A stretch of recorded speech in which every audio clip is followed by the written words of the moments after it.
Saat melakukan aktivitas, kadangkala kita mengalami hal-hal yang tidak terduga. Salah satunya adalah ketika kita berhadapan dengan orang yang kehilangan kesadaran karena henti napas dan jantung. Jangan panik ketika menghadapi kondisi ini. Kita dapat melakukan pertolongan pertama dengan melakukan resusitasi jantung paru atau RJP. RJP dikenal juga dengan istilah CPR atau Cardiopulmonary Resuscitation. RJP merupakan pertolongan medis yang dilakukan untuk mengembalikan nafas dan sirkulasi darah yang terhenti karena kondisi dan situasi tertentu. Tindakan ini perlu dilakukan secara cepat dan tepat sebagai langkah awal menyelamatkan nyawa seseorang. Resusitasi jantung paru merupakan tindakan sebagai upaya untuk mengembalikan sirkulasi atau detak jantung. Korban henti jantung yang tidak mendapatkan RJP akan mengalami sirkulasi yang berhenti sehingga tidak terselamatkan. RJP harus dilakukan dengan segera.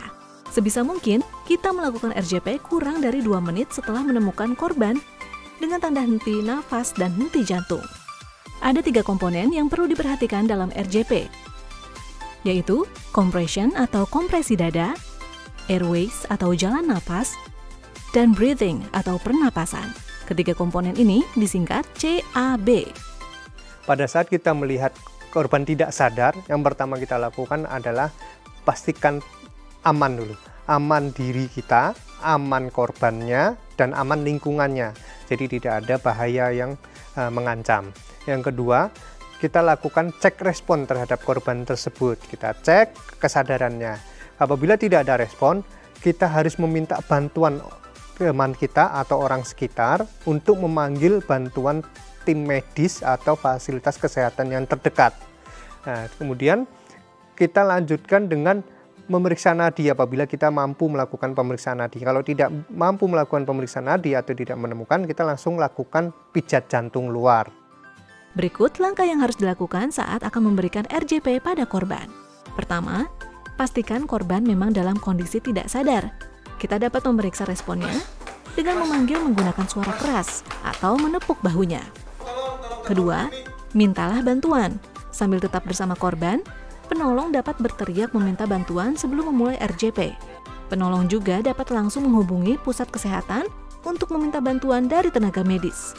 Ketiga, cek napas dan nadi bersamaan kurang dari 10 detik. Hal ini dapat dilakukan dengan meraba nadi karotis menggunakan 2 jari. Nadi karotis terletak 2-3 cm dari samping trakea. Namun, jika penolong tidak terlatih, maka tahap ini bisa dilewati dan penolong dapat melakukan RJP tanpa nafas buatan. Keempat, atur posisi korban. Korban harus terlentang di atas permukaan yang keras dan datar. Kelima, buka pakaian korban yang menutupi dada. Keenam, atur posisi penolong. Posisi penolong harus sejajar dengan bahu korban dan bisa dalam keadaan berlutut di samping korban. Ketujuh, lepaskan aksesoris pada tangan, seperti jam tangan atau gelang. Setelah semua dilakukan, barulah penolong dapat melakukan RJP. RJP dimulai dengan membuka jalan nafas korban, dengan menengadahkan kepala korban. Kemudian, sebelum memulai kompresi dada, tempatkan tangan pada posisi yang tepat. Perhatikan ilustrasi berikut. Tempelkan pangkal telapak tangan di sepertiga bawah tulang dada. Kemudian, letakkan telapak tangan lainnya di atas tangan yang sudah menempel di dada. Jari-jari kedua tangan harus saling dikaitkan dan posisi lengan dalam keadaan lurus. Kemudian mulai lakukan kompresi. Kompresi harus dilakukan dengan cepat dan dalam atau push fast and push hard.